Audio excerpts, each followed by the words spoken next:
എല്ലാവർക്കും നമസ്കാരം. പുതിയ വീഡിയോയിലേക്ക് എല്ലാ മാന്യ പ്രേക്ഷകർക്കും സ്വാഗതം. ഇന്നേ ദിവസം പുതിയതായിട്ട് വന്ന എമ്പുരാൻ അപ്ഡേറ്റുകളടക്കം വിവിധ സിനിമകളുടെ ഏറ്റവും പുതിയ ബോക്സ് ഓഫീസ് അപ്ഡേറ്റുകളാണ് ഈ വീഡിയോയിലൂടെ പ്രേക്ഷകരിലേക്ക് എത്തിക്കുന്നത്. വീഡിയോയിലേക്ക് പോകും മുമ്പ് സിനിമാ ലോകത്തെ ഏറ്റവും പുതിയ അപ്ഡേറ്റുകൾക്കും ബോക്സ് ഓഫീസ് അപ്ഡേറ്റുകൾക്കുമായി ഈ ചാനൽ മറക്കാതെ സബ്സ്ക്രൈബ് ചെയ്യേണ്ട കാര്യം പരിഗണിക്കുക.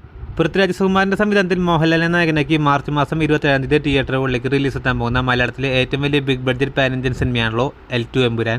പതിവ് പോലെ ഇന്നും ഒരുപാട് അപ്ഡേറ്റുകളാണ് ചിത്രത്തിൻ്റെ ആയിട്ട് വന്നുകൊണ്ടിരിക്കുന്നത്. അതിൽ ആദ്യത്തെ പ്രധാനപ്പെട്ട അപ്ഡേറ്റ് എന്ന് പറയുന്നത് ഇന്ന് വൈകിട്ട് 6 മണിക്ക് വന്ന ചിത്രത്തിൻ്റെ IMAX സംബന്ധമായിട്ടുള്ള അപ്ഡേറ്റുകളാണ്.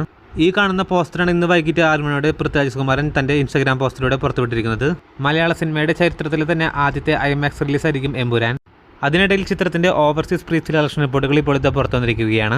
അതുപ്രകാരം ഓവർസീസിൽ നിന്നും മാത്രം ചിത്രം 3,40,00,000 ചിത്രത്തിൻ്റെ ഗ്രോസ് കളക്ഷൻ എത്തപ്പെട്ടിരിക്കുകയാണ്. അതിൽ 1 കോടി രൂപ UAE ചിത്രത്തിൻ്റെ പ്രീ സെൽ കളക്ഷനാണ്. ഇന്ന് ഉച്ചയോടെയാണ് UAE ചിത്രത്തിൻ്റെ ബുക്കിംഗ് എല്ലാം തന്നെ ആരംഭിച്ചിരുന്നത്.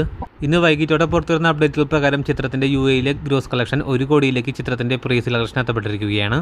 അങ്ങനെ റിലീസിന് 9 ദിവസം മുമ്പേ തന്നെ ചിത്രത്തിൻ്റെ മികച്ചൊരു കളക്ഷനിലേക്ക് ചിത്രത്തിൻ്റെ ഓവർസീസ് കളക്ഷൻ എത്തപ്പെട്ടിരിക്കുകയാണ്. അപ്പോൾ കാത്തിരിക്കൂ ചിത്രത്തിൻ്റെ വരാൻ പോകുന്ന അപ്ഡേറ്റുകൾ അറിയാനായി.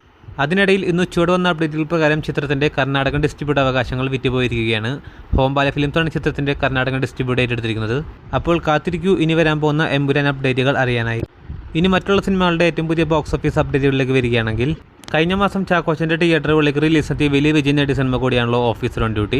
ചിത്രത്തിൻ്റെ ഏറ്റവും പുതിയ Kerala world wide box office അപ്ഡേറ്റുകൾ ഇപ്പോൾ ഇത് പുറത്തു വന്നിരിക്കുകയാണ്. അതുപ്രകാരം ചിത്രം കേരള ബോക്സ് ഓഫീസിൽ നിന്ന് മാത്രം 29 കോടി രൂപ ചിത്രം ഗ്രോസ് കളക്ഷൻ നേടിയ സിനിമ വേൾഡ് വൈഡ് ബോക്സ് ഓഫീസിൽ 53 കോടിയിലേക്കും ചിത്രത്തിൻ്റെ ഗ്രോസ് കളക്ഷൻ എത്തപ്പെട്ടിരിക്കുകയാണ്. ഇതിനോടകം തന്നെ കേരള ബോക്സ് ഓഫീസിലാണെങ്കിലും വേൾഡ് വൈഡ് ബോക്സ് ഓഫീസിലാണെങ്കിലും വിജയിച്ച സിനിമ കൂടിയാണ് ഓഫീസർ ഓൺ ഡ്യൂട്ടി.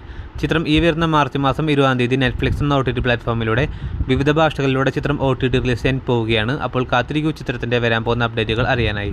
അടുത്ത സിനിമ കഴിഞ്ഞ മാസം തിയേറ്ററുകളിലേക്ക് റിലീസ് നടത്തിയ ഉണ്ണിമൂന്നൻ്റെ ഏറ്റവും പുതിയ മലയാള സിനിമയാണല്ലോ ഗെറ്റ് സെറ്റ് ബേബി. ചിത്രത്തിൻ്റെയും ഏറ്റവും പുതിയ Kerala world wide box office അപ്ഡേറ്റുകൾ പുറത്തു വരുമ്പോൾ കേരള ബോക്സ് ഓഫീസിൽ നിന്നും മാത്രം 3,09,00,000 ഗ്രോസ് കളക്ഷൻ നേടിയ സിനിമ വേൾഡ് വൈഡ് ബോക്സ് ഓഫീസിൽ ചിത്രം 9 കോടി രൂപയുമാണ് ഗ്രോസ് കളക്ഷൻ നേടിയിരിക്കുന്നത്. പോസിറ്റീവായിട്ടുള്ള അഭിപ്രായമാണ് ചിത്രം നേടിയതെങ്കിൽ പോലും ചിത്രം കേരള ബോക്സ് ഓഫീസിലാണെങ്കിലും വേൾഡ് വൈഡ് ബോക്സ് ഓഫീസിലാണെങ്കിലും പരാജയപ്പെട്ട സിനിമ തന്നെയാണ്. അടുത്ത സിനിമ വാലന്റൈൻസ് ഡേ പ്രമാണിച്ച് തിയേറ്ററുകളിലേക്ക് റിലീസ് നടത്തിയ ഏറ്റവും പുതിയ മലയാള സിനിമയാണല്ലോ സജിൻ ഗോപു അഞ്ജശ്രീരാജൻ കൂട്ടുകെട്ടിൽ തിയേറ്ററുകളിലേക്ക് റിലീസ് നടത്തിയ പൈങ്കിളി. ചിത്രത്തിൻ്റെ ഏറ്റവും പുതിയ Kerala world wide box office അപ്ഡേറ്റുകൾ പുറത്തു വരുമ്പോൾ കേരള ബോക്സ് ഓഫീസിൽ നിന്ന് മാത്രം 3,64,00,000 ഗ്രോസ് കളക്ഷൻ നേടിയ സിനിമ ചിത്രം വേൾഡ് വൈഡ് ബോക്സ് ഓഫീസിൽ 4,84,00,000 രൂപയാണ് ഗ്രോസ് കളക്ഷൻ നേടിയിരിക്കുന്നത്. ഈ സിനിമയും ബോക്സ് ഓഫീസിൽ പരാജയപ്പെട്ട സിനിമ തന്നെയാണ്. അപ്പോൾ കാത്തിരിക്കൂ ചിത്രത്തിൻ്റെ ഏറ്റവും പുതിയ അപ്ഡേറ്റുകൾ അറിയാനായി. അതോടൊപ്പം സിനിമാ ലോകത്തെ ഏറ്റവും പുതിയ ബോക്സ് ഓഫീസ് അപ്ഡേറ്റുകൾക്കായി ഈ ചാനൽ മറക്കാതെ സബ്സ്ക്രൈബ് ചെയ്യേണ്ട കാര്യം കൂടി ഒന്ന് പരിഗണിക്കേണ്ടതാണ്. പുതിയ വീഡിയോ ആയിട്ട് വരുന്നവരേക്കും എല്ലാവർക്കും നന്ദി, നമസ്കാരം.